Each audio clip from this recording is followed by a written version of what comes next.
Question number 13, और ये important question है, ठीक है, इसकी प्रैक्टिस अच्छे से कर लेना।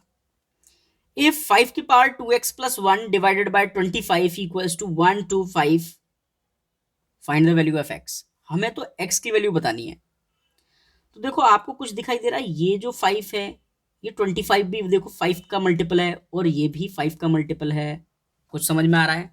तो देखो इस तरीके के क्वेश्चन जितने भी हों ना, तो आपका रूल एक ही होना चाहिए कि उनको एक्सपोनेंशियल फॉर्म में लिखो, यानी कि पावर की फॉर्म में। देखो इसको तो लिखा हमने 5 की power 2x plus 1 divided bye, ये 25 है, तो आप जानते हो अगर 25 के फैक्टर करोगे तो 5 5 जा 5 1 जा, यानी कि कितने बार 5 लिख सकते हैं हम?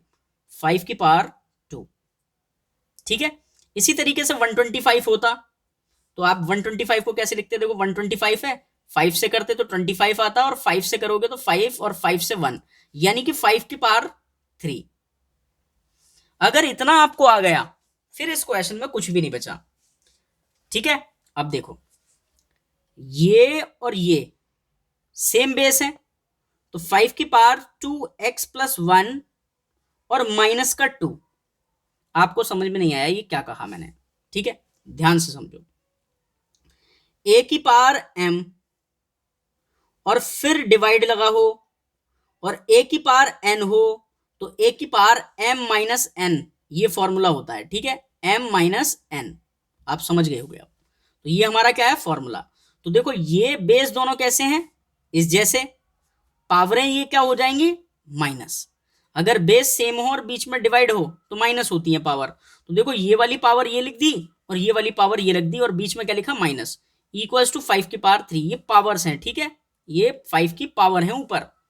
अब देखो 2x ये है, प्लस 1 माइनस 2, तो सिर्फ ये सॉल्व हो सकता है, प्लस माइनस माइनस, यानी कि आप लिखोगे 5 की पावर 2x, माइनस करोगे 2 में से 1 जाएगा तो 1 बचेगा, सिंबल उसका जो बड़ा, तो 2 बड़ा है 1, तो 2 बड़ा है तो 2 के आगे माइनस का सिंबल है, यानी कि 2x माइनस 1 इक्वल्स टू 5 की पावर 3। अब देखो इसमें कुछ बचा ही नहीं। बेस दोनों के कैसे हैं? सेम। बीच में क्या है? इक्वल, तो पावरें भी इक्वल होंगी। तो आप लिखोगे क्या? ऑन कंपेयरिंग पावर, पावर को कंपेयर कर रहे हैं हम। तो देखो 2x माइनस 1 इक्वल होगा 3 के। क्यों? क्योंकि बेस इक्वल है ना, तो पावरें भी कैसी होंगी? इक्वल, यानी कि 2x माइनस 1 किसके इक्वल होगा? 3 के।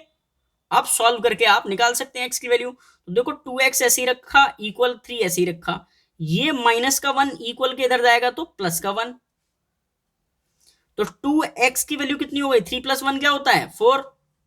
हमें तो x चाहिए, तो x के साथ 2 किस में है? मल्टीप्लाई में, तो इधर जाएगा तो डिवाइड में, तो 2 से 2 कैंसिल करोगे, 2 टाइम्स मतलब 2 2 जा 4, तो x की वैल्यू क्या आ गई हमारी? 2। तो यही हमारा क्या है? आंसर। बिल्कुल इजी क्वेश्चन होते हैं, सबको एक्सपोनेंशियल में कन्वर्ट करो और आंसर आ जाएगा। तो आई होप आपको क्वेश्चन समझ में आया होगा। चलते हैं अब नेक्स्ट क्वेश्चन पर।